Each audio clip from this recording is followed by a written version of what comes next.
Hello students, मैं हूं आपकी लर्निंग गाइड और आप देख रहे हैं साइंस ज्ञान।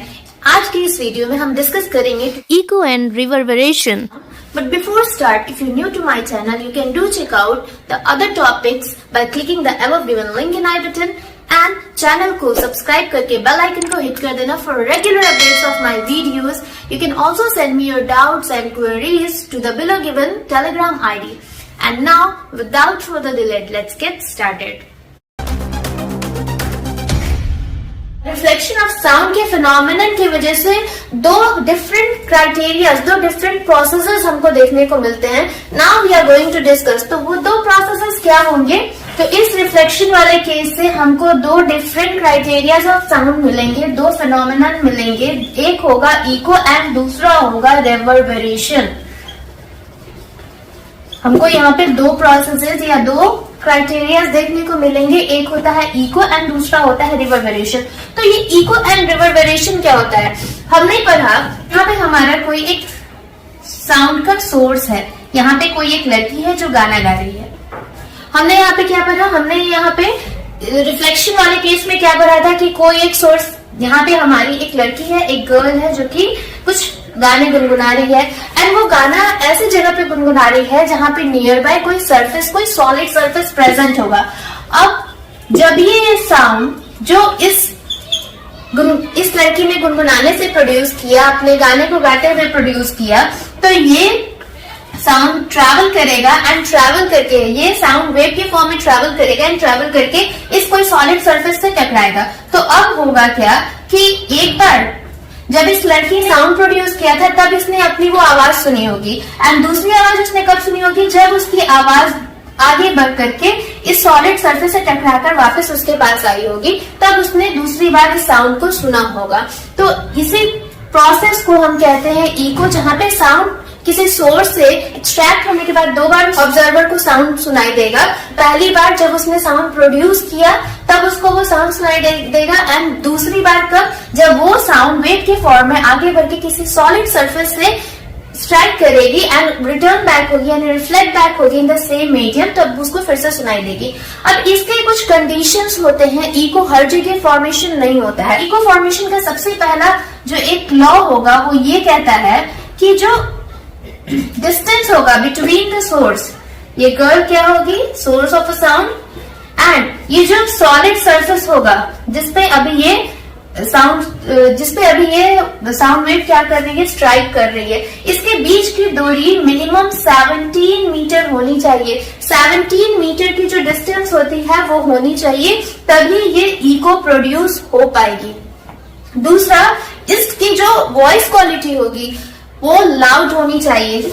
जो वॉइस होती है वो सफिशिएंटली लाउडर होनी चाहिए, लाउडर सफिशिएंटली। अब इस लड़की ने बहुत धीरे अगर गाना गुनगुनाया और अगर डिस्टेंस उस समय भी क्या था? डिस्टेंस उस समय भी 17 मीटर का था in between source and the solid surface, तब यहाँ पे ये कंडीशन नहीं ऑब्टेन होगी, ये इको वाली कंडीशन ऑब्टेन नहीं होगी। तो साउंड क्वालिटी जो होती है सफिशिएंटली लाउडर होनी चाहिए, डिस्टेंस होना चाहिए 17 मीटर का, तभी ये लड़की क्या है इस सॉलिड सरफेस से टकराकर जो वेव, साउंड वेव फिर वापस रिफ्लेक्ट बैक होगी इस मीडियम में, वो इसको सुनाई पड़ेगी एंड इसी फिनोमिनन को हम कहेंगे इको। अब देखिए यहाँ पे ये जो वेव ट्रेवल कर रही है 17 मीटर, इसने इस तरीके से इंसिडेंटली 17 मीटर ट्रैवल किया एंड आफ्टर इंसिडेंट रिफ्लेक्शन के टाइम पे भी इसने 17 मीटर कम से कम ट्रैवल किया।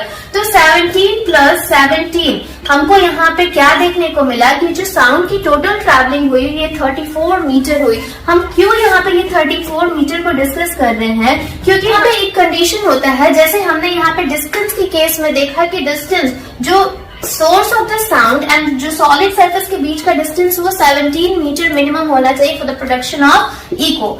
सेकेंड जो कंडीशन होगी इको फॉर्मेशन के लिए कि ये जो यहाँ पे जो साउंड ऑब्टेन हुआ बाय दिस सोर्स एंड ये जो साउंड रिफ्लेक्ट होकर के यहाँ पे आए, इन दोनों के बीच में जो टाइम लैप्स होना चाहिए वो एटलीस्ट 0.1 सेकेंड का होना चाहिए। टाइम लैप्स यहाँ प्रोडक्शन ऑफ साउंड, जिस समय इस लड़की ने खुद की साउंड प्रोड्यूस करके सुनी एंड फिर इसने जो दूसरी साउंड सुनी रिफ्लेक्टेड साउंड, इन दोनों के बीच का जो टाइम लैप्स होगा वो 0.1 सेकेंड, यानी कम से कम 0.1 सेकेंड का टाइम लैप्स होना चाहिए, तभी ये साउंड जो है इको यानी दोबारा सुनाई पड़ेगी इस लड़की को।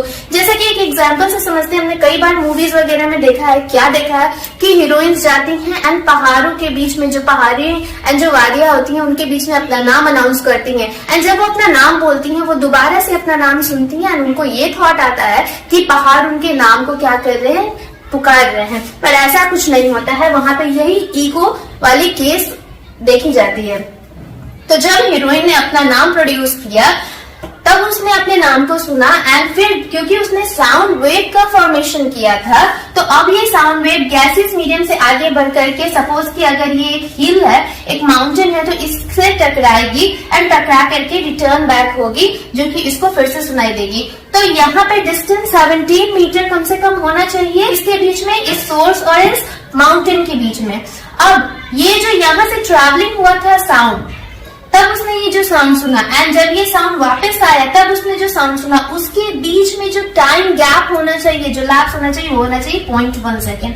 तो हमको यहाँ पे 0.1 सेकेंड का टाइम लैप्स पता है, हम क्यों ही यहाँ पे 17 मीटर समझेंगे कि 17 मीटर ही डिस्टेंस होना चाहिए। तो यहाँ पे हमने एक फॉर्मूला पढ़ा था लास्ट क्लास में कि साउंड की स्पीड बराबर होती है किसके, साउंड की स्पीड बराबर होगी distance, total distance by the sound total time taken, total distance traveled to the total time taken।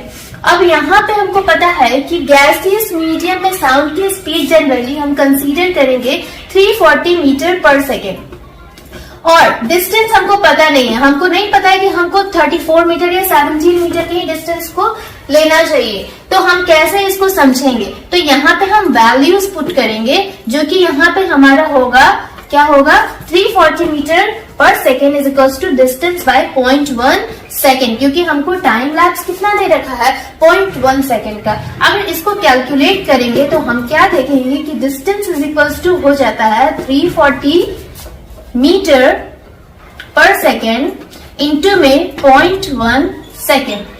अब देखिए यहाँ से ये जीरो हट गया एंड ये सेकंड से ये सेकंड कट गया, तो हमको डिस्टेंस कितना मिला, 34 मीटर। तो टोटल जो डिस्टेंस होनी चाहिए for the production of echo, उसके लिए डिस्टेंस होनी चाहिए 34 मीटर मिनिमम। तो 34 मीटर कब हमको मिलेगी, जब कम से कम इन दोनों के बीच की दूरी 17 मीटर होगी। तो 17 मीटर प्लस 17 मीटर जो हमको 34 मीटर मिलेगा। तो एटलीस्ट ये मिनिमम दूरी होगी, इससे ज्यादा की दूरी भी हो सकती है एंड साउंड जो है वो सफिशिएंट होना चाहिए, लाउडर। अगर कोई धीरे जाकर वहां बोलेगा तब इको का फॉर्मेशन नहीं होगा। तो यहाँ पे हमने इको के बारे में समझा। आई होप कि आप सबको इको अच्छे से समझ आया होगा। दूसरा एक केस बनता है रिवर्बरेशन का। अब ये रिवर्बरेशन क्या है, लेट्स अंडरस्टैंड। अब हम ये रिवर्बरेशन का केस कब देखेंगे, अब यहाँ पे समझो कि कोई एक सोर्स ऑफ साउंड, सपोज कि यही लड़की बैठ के गाना गा रही है, तो अब ये लड़की गाना गा रही है एंड यहाँ पे कोई एक सॉलिड सरफेस प्रेजेंट है, तो जब इस लड़की ने गाना गाया तो इसकी वॉइस यहाँ से क्या होगी, प्रोड्यूस होगी, साउंड प्रोड्यूस किया होगा इसने, जो कि साउंड प्रोड्यूस हुआ होगा एंड ये आगे ट्रेवल कर रहा होगा in the form of wave. जब इसने साउंड प्रोड्यूस किया होगा तो इसका साउंड जो है वेव के फॉर्म में आगे ट्रेवल किया होगा एंड आगे ट्रेवल करने के बाद इस सॉलिड सरफेस से क्या किया होगा, उसने स्ट्राइक किया होगा। जैसे ही सॉलिड सरफेस से उसने स्ट्राइक किया होगा तो इसका रिफ्लेक्शन हुआ होगा एंड वो सेम मीडियम में रिटर्न हो गया होगा। अब जब ये वाले केस को देखेंगे, ये है इसकी डायरेक्ट साउंड जो कि उसकी ओरिजिनल साउंड है एंड ये वाली जो साउंड होगी ये होगी इको, जैसा कि अभी हमने यहाँ पे पढ़ा, ये वाली साउंड होगी इको। अब यहाँ पे फिर ये इको टकराएगी इस वाले सरफेस से एंड फिर से ये रिफ्लेक्ट करके कहीं आगे बढ़ेगी इस तरीके से एंड अब ये अगेन अगर इसको इंसिडेंट माने, इसको रिफ्लेक्टेड माने, तो फिर ये हो जाएगा एक और इको। अब फिर यहाँ से ये साउंड क्या करेगी, ट्रैवल करेगी एंड ट्रैवल करके रिफ्लेक्ट होकर के फिर से आगे बढ़ के इस वाले सरफेस पे आके क्या हो रही है, स्ट्राइक हो रही है। अब फिर से जब ये इस वाले सरफेस पे स्ट्राइक हो रही है तो ये फिर स्ट्राइक होने के बाद इसके लिए ये वाला जो है साउंड वेव, ये क्या होगा, इंसिडेंट वेव की तरह होगा एंड ये वाला फिर से रिफ्लेक्टेड वेव जो कि अगेन एक इको की तरह बिहेव करेगा एंड फिर ये वाली साउंड जो है इसको यहाँ पे सुनाई देगी जब इस वाले सॉलिड सरफेस से टकराएगी। तो यहाँ पे हम देख रहे हैं कि क्या हो रही है, साउंड सॉलिड सरफेस से क्या हो रही है, बार बार रिफ्लेक्ट हो रही है, यानी कंटिन्यूअस हमको यहाँ पे इकोस का जो है प्रोसेस देखने को मिल रहा है, इको वाली कंडीशन हमको मिल रही है। तो इसी प्रोड्यूस साउंड, अब ये जो साउंड यहाँ पे पहुंची तो इसी साउंड को हम क्या बोलते हैं, रिवर्बरेशन। रिवर्बरेशन यहाँ पे डायरेक्ट साउंड, ये जो है हमारी इको हो गई। अब ये वाला जो इको वाला साउंड था ये इंसिडेंट वेव होगा अगेन, तो ये रिफ्लेक्टेड हो जाएगा। अब इसके रेस्पेक्ट में ये फिर इको होगा एंड इस तरीके से इकोस प्रोड्यूस होंगे। तो जब बहुत सारे इकोस बनते हैं इसी को हम कहते हैं reverberation from the same sound. इसके भी कुछ कंडीशन होंगे। इसका सबसे इंपॉर्टेंट कंडीशन होगा कि जो सोर्स एंड इस सरफेस के बीच की जो डिस्टेंस होगी ये होगी लेस देन 17 मीटर। यहाँ पे मिनिमम 17 मीटर की डिस्टेंस होनी चाहिए एंड यहाँ पे होगी लेस देन 17 मीटर की डिस्टेंस, तभी ये रिवर्बरेशन वाला जो प्रोसेस होगा हमको देखने को मिलेगा। अब इस वाले प्रोसेस में क्या होगा, देखो यहाँ पे हमने जो इको वाले केस में क्या पढ़ा कि इसको 2 बार साउंड सुनाई देगी, एक बार तब जब ये खुद अपने साउंड को प्रोड्यूस करेगी एंड दूसरी बार तब जब ये साउंड रिफ्लेक्ट होकर इस तक पहुंचेगी। लेकिन यहाँ पे रिवर्बरेशन वाले केस में क्या होगा, इसकी साउंड इसको एक लंबी साउंड सुनाई देगी। जैसे इसने अपना नाम लिया तो इसको अपना नाम बहुत ही स्ट्रेच होता हुआ सुनाई देगा, ना कि इसको 4 या 5 बार साउंड सुनाई देंगे। उसी साउंड को स्ट्रेच होगा क्योंकि यहाँ पे ये इसके बीच में डिफरेंस नहीं कर पाएगी, क्योंकि ये बहुत कम टाइम लेगा एज की डिस्टेंस यहाँ पे कम होगा। तो इसी तरीके की जो कंडीशन होगी इसको हम कहेंगे रिवर्बरेशन। रिवर्बरेशन में क्या हुआ, सपोज कि इसने अपना नाम लिया, सपोज इसका नाम ए है तो इसने बोला ए, अब इसको ए सिर्फ ए नहीं ए इस तरीके से स्ट्रेच होता हुआ सुनाई देगा, क्योंकि यहाँ पे जो जितने साउंड इसको मिलेगी ये सारे के बीच में जो टाइम लैप्स होगा वो बहुत ही कम होगा, जिसकी वजह से ये जो लड़की है ये डिस्टिंग्विश नहीं कर पाएगी कि ये साउंड एक है या इस साउंड ये कई सारी साउंड वेव्स हैं।